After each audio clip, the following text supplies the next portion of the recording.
What's up, world? I'm Cameron McKinney, and this is Pop Culture Spotlight, a podcast about the movies Lightyear, The Unbearable Weight of Massive Talent, and Last Night in Soho.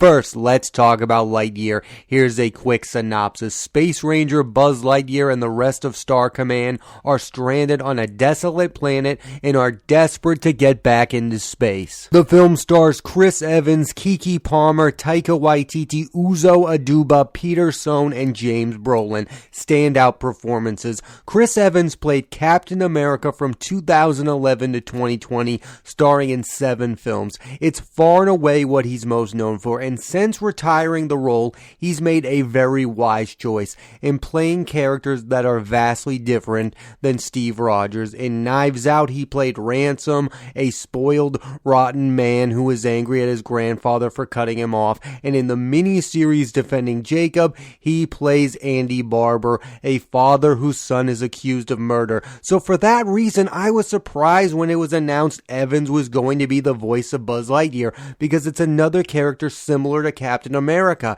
a Boy Scout who always follows the rules.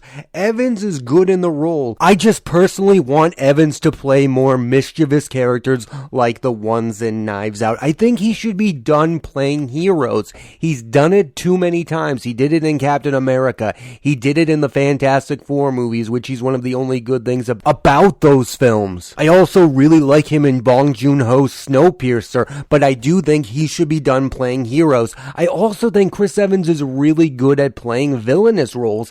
I love him in Scott Pilgrim vs. the World. I fully understand why Pixar wanted Chris Evans to be the voice of Buzz Lightyear. What I don't understand is why Chris Evans wanted to be the voice of Buzz Lightyear. It kind of feels like been there, done that. 2022 feels like a huge year for Keke Palmer, who was a child star from the 2006 movie Akeelah and the Bee and the Nickelodeon show True Jackson VP from 2008 to 2011. In recent years, she appeared in the short-lived series Scream Queens with fellow former Nickelodeon star Emma Roberts, and had a supporting role in the movie Hustlers along with Jennifer Lopez, Constance Wu, and Lily Reinhart. I thought Palmer was sensational in that movie, a real scene stealer. And not only is she in a Pixar movie, but later this summer she is co-starring in Jordan Peele's next film, Nope, alongside Daniel Kaluuya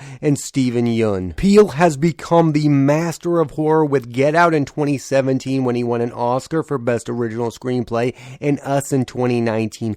Palmer is in the midst of blowing up in Lightyear. She plays Izzy, the granddaughter of Buzz's former partner. Chris Evans will next appear in The Gray Man with Ryan Gosling, his 4th movie with the Russo brothers, the movie Ghosted, where he will re-team with his Knives Out co-star Ana de Armas, who is also in The Gray Man. And it was recently announced that Chris Evans is going to play Gene Kelly in a biopic. Lightyear is the latest film from Pixar, the studio who has dominated the animation landscape since Toy Story was released in 1995. They've won Best Animated Film 10 times at the Oscars for Finding Nemo in 2003, The Incredibles in 2004, Ratatouille in 2007, WALL-E in 2008, Up in 2009, Toy Story in 2010, Brave in 2012, Inside Out in 2015, Coco in 2017,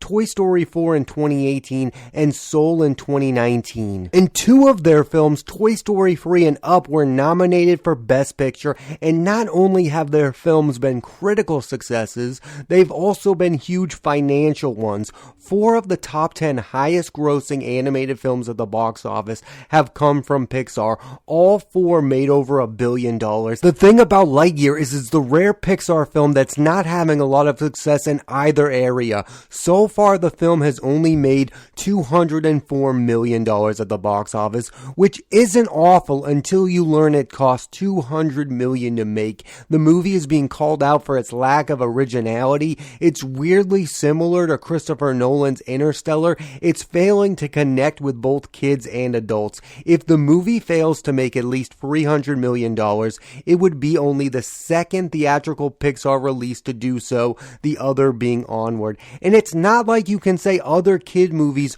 aren't doing well at the box office right now. The Bad Guys made over $239 million at the box office, and the new Minions movie has already made over $400 million. And everyone is asking the same question: why does the movie Lightyear exist? And it's simple: for money. The 4 movies that have made the most money for Pixar have been the ones with already established characters. The Incredibles 2, Toy Story 3 and 4, and Finding Dory. They obviously thought a movie starring Buzz Lightyear would be a hit, and ultimately they were wrong, and not even a wisecracking talking robot cat can fix it. My biggest issue with Lightyear is the villain. When it's revealed who Zurg really is, the plot for me falls apart. It's lackluster, and no, the reveal is not Zurg is Buzz's father. It's somehow even worse. Maybe we all are being a little harsh with this movie. It's an average animated film, but not what we've become accustomed to seeing from Pixar. This movie is so straightforward. There's no big emotional surprises, at least any that are effective. Their last few films, Soul, which I thought was their best movie since Inside Out, Luca and Big Red, which I thought were both criminally underrated. I also really liked Onward, and what I like most about Pixar is their movies are curious about life. Up is curious about an old man dealing with grief. Inside Out is curious about kids and their emotions, and Soul is curious about life and people chasing a dream. You could not watch Lightyear and tell me what the filmmakers are curious about. Lightyear is also clouded in controversies because of a same-sex kiss that honestly no one should care about, and due to the fact that Tim Allen, the man who voiced the character in the Toy Story films, is not the voice of Buzz Lightyear. And the director of this movie can say all he wants about how it's because it's the man the toy is based off of. But make no mistake, if they made a Woody movie, they'd get Tom Hanks to voice Woody. The difference being Hanks is still a massive star, and Allen is not as big as he used to be in the 90s when he was making the Santa Claus movies, and he was the star of his own sitcom and Home Improvement. They brought in Chris Evans due to his star power. Lightyear really does make me wonder what the future of Pixar is. Should they try to make movies that are hits? Should they make deep, thoughtful movies? And will the perceived failure of Lightyear make Pixar change their overall strategy moving forward? I also have to wonder if Disney needs Pixar. Their biggest hits over the last few years have been non-Pixar movies. Frozen and its sequel, Big Hero 6, Moana, Zootopia, and last year's Encanto. Back when Pixar started, you could differentiate Pixar from the other Disney animated films because those movies like Lion King and Hercules were hand-drawn, and Pixar, and still is, computer animated. Nowadays, you only know it's a Pixar movie because it says Pixar before the title. Pixar has been brilliant since I was a kid, and I hope it's not done, but I feel like their run of animated dominance might be coming to an end. Overall, Lightyear is one of the most disappointing movies of the year due to its simplicity. The best thing about most Pixar movies are they are complicated, and it's ironic that a movie whose main character's catchphrase is to infinity and beyond didn't go far enough. Now let's switch gears and talk about the movie The Unbearable Weight of Massive Talent. Here's a quick synopsis. Actor Nicolas Cage is asked to make an appearance at a billionaire's birthday party who claims to be Cage's biggest fan. The film stars Nicolas Cage, Pedro Pascal, Tiffany Haddish, Ike Barinholtz, and Neil Patrick Harris. Standout performances. Very few, if any, other actors have had a career similar to that of Nick Cage, who early on in his career worked with master directors. His uncle Francis Ford Coppola on 1986's Peggy Sue Got Married, the Coen brothers on their second film, Raising Arizona, in 1987, and Norman Jewison on 1988's Moonstruck, where his co-star Cher won Best Actress at the Oscars, and in 1995, Cage himself won Best Actor for his performance in Leaving Las Vegas. In the late 90s, Cage's career went in a completely different direction when he starred in 3 action movies. First, Michael Bay's The Rock in 1996 with Sean Connery and Ed Harris, and Con Air with John Cusack and John Malkovich, and Face Off with John Travolta, both in 1997. After his run of action movies, Cage gave 2 of the best performances of his career in Spike Jonze's adaptation in 2002, where he was nominated for Best Actor, and Ridley Scott's Matchstick Men, where Cage plays a con man. Most people my age know him as the guy who starred in the Disney movie National Treasure and its sequel, the superhero movie Ghost Rider and its sequel, and another Disney movie, The Sorcerer's Apprentice. And I don't care for any of those films. They are fun at times, but they are far from good. The thing about Cage is the minute you think his time as a relevant figure is over, he proves you wrong. Last year he starred in the indie movie Pig and gave one of the best performances of his career, and he should have gotten another Oscar nomination. And with this movie, The Unbearable Weight of Massive Talent, he's now commentating on his own career. Cage's main co-star in the movie is Pedro Pascal, best known for playing Mando on The Mandalorian. He also played the villain in Wonder Woman 1984. I thought he was fantastic in the Netflix movie Triple Frontier. In The Unbearable Weight of Massive Talent, he's playing Cage's biggest fan. The two have really good comedic chemistry with one another. Cage will next star in Renfield with Nicholas Hoult, where he will be playing Dracula, and Pascal will be the lead of HBO's television adaptation of the video game The Last of Us. The Unbearable Weight of Massive Talent for me is more interesting than it is good. There are few actors who could star in a movie like this because everyone knows or think they know the career of Nick Cage. It's been publicized how often he works. He's 58 years old and has starred in over 110 movies. In comparison, Tom Cruise just turned 60 and has starred in less than 70 films. And growing up, I saw Andy Samberg play a fictional version of Cage on SNL where he acted like he was perfect for every movie. It was one of the funniest bits I've seen on that show. I think the flaw of this movie, The Unbearable Weight of Massive Talent, is the tone of the movie. I just don't connect with it. I don't find it to be that funny. I don't think it really works as a satire of what Hollywood is really like. In fact, while watching it, I thought to myself, you know what is a better satire of Hollywood than this movie? Ben Stiller's Tropic Thunder. That's the ultimate satire of a movie star. I've already seen a better version of this movie. I also think the other problem of the movie is the real Nicolas Cage is more interesting than this fictional version. When some people are playing a fictional version of themselves, they're usually doing it because they're not as interesting as the fictional version. The real Nicolas Cage is endlessly fascinating. If he were to make a real movie about himself, I would be 100% fully invested. I just don't care for this fictional version of who Nicolas Cage is. I don't care about the fake daughter. I don't care about the fake relationship with his ex-wife in the movie. I just don't care. If it were about the real Nicolas Cage and he was really looking to make a movie about himself, then I would 100% love that movie. I like this movie. I don't think it's a bad movie. I just don't like the tone of this movie. The humor just doesn't really work for me. Overall, if you are a big fan of Nicolas Cage, this movie will satisfy you on that level, but if you are looking for anything more, the movie falls short. I liked it, but I really wanted to love it. Let's switch gears one final time and talk about the movie Last Night in Soho. Here's a quick synopsis. Eloise, a girl from a small town, moves to London to pursue her dreams of becoming a fashion designer, and later, after she arrives, she has a vivid dream of a young woman in the city in the 1960s. The film stars Thomasin McKenzie, Anya Taylor-Joy, Matt Smith, Sam Claflin, and the late Diana Rigg.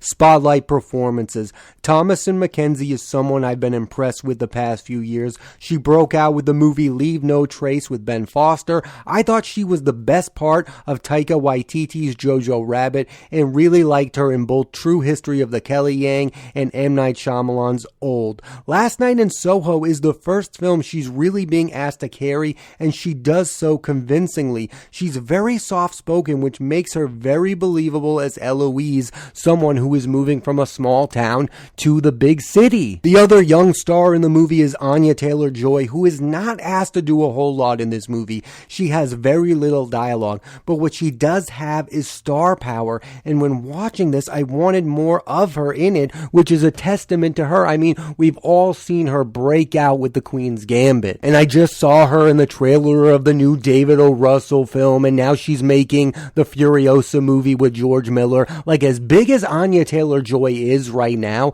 I think she's about to get even bigger. Thomasin McKenzie will next star in the movies Eileen with Anne Hathaway and Perfect, directed by Olivia Wilde. McKenzie is only 21 years of age and has already worked with an impressive list of filmmakers: Deborah Granick, Taika Waititi, Justin Kurzel, David Michôd, M. Night Shyamalan, Edgar Wright, and Jane Campion. Let's talk about the director of Last Night in Soho, Edgar Wright, who is the director of two of my favorite movies ever, Scott Pilgrim vs. the World and Baby Driver, along with directing Shaun of the Dead, Hot Fuzz, and The World's End with Simon Pegg and Nick Frost.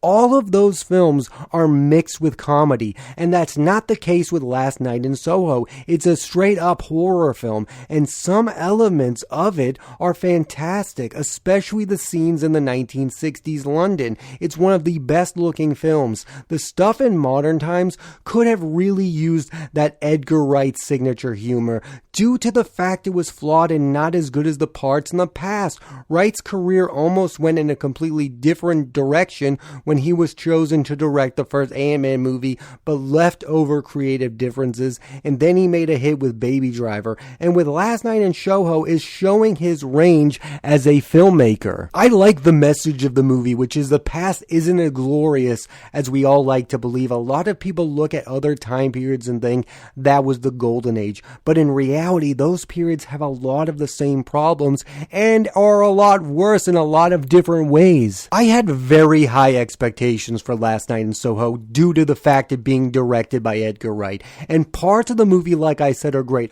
All the stuff in the 60s, I thought all that stuff was so great, but all of the other stuff in modern times felt underdeveloped. Mackenzie's Eloise has a love interest named John. I did not care for their scenes together. What I did like is the story of a small town kid coming to the big city. That story is timeless and relatable. Last Night in Soho did not fare very well at the box office, and a lot of it has to do with the pandemic. I just thought because of Wright, this movie would be more of a modest hit than it is. His last film, Baby Driver, made near $230 million, while Last Night in Soho made only $23 million on a $43 million budget. Another thing I find odd about that number is it's a horror movie. That genre has fared very well at the box office lately. I think this all goes back to the fact that the movie is humorless, and unlike Edgar Wright's other movies, I think when people think of what Edgar Wright does, they think of comedies. So I don't think people were willing to go see his version of a horror movie. Also, the reviews of this movie are pretty mixed. Like, I really liked it. I think it is a very good movie that could have been great if the parts in modern time were better. I think this was a masterpiece, but it wasn't. It's flawed. It's a good movie that is flawed, but some people really did not care for this movie at all, and I think some of those bad reviews kept people away from seeing this movie. Also, other than Taylor-Joy, this movie lacks star power. Like, people aren't going to the movies to see Thomasin McKenzie. She's not that well known. I don't think people are that interested in Matt Smith. I know he was Doctor Who, but I don't think he's a box office draw. I think this movie seriously lacks star power. I mean, Baby Driver had Jon Hamm, Jamie Foxx. To be a hit, this movie had to have been great, and it's not. It's good. I really like it, but it's not great, and word of mouth did not help this movie at all. Overall, Last Night in Soho is a really good movie that has some major flaws that keep it from being great. I love seeing two of the best young actresses, Thomasin Thomasin McKenzie and Anya Taylor-Joy share the screen. I will say, I wish they had more scenes together. Like, I wish there were more interactions between McKenzie and Taylor-Joy, because that's how good I believe both of them are. I want to see them do another movie together. I hope it really happens where they really get to share some scenes together, because in this movie, there's very little interaction between the two. Thanks for listening to this edition of Pop Culture Spotlight. I'm Cameron McKinney, and there'll be a new episode of the podcast every Thursday on Apple Podcasts and Spotify, and I recommend you watch the movies Lightyear, The Unbearable Weight of Massive Talent, and Last Night in Soho. Next week on the podcast, I'm talking about the career of actor Jeremy Allen White and the movies Red Rocket and The Contractor. So tune into that, and please rate, review, and subscribe.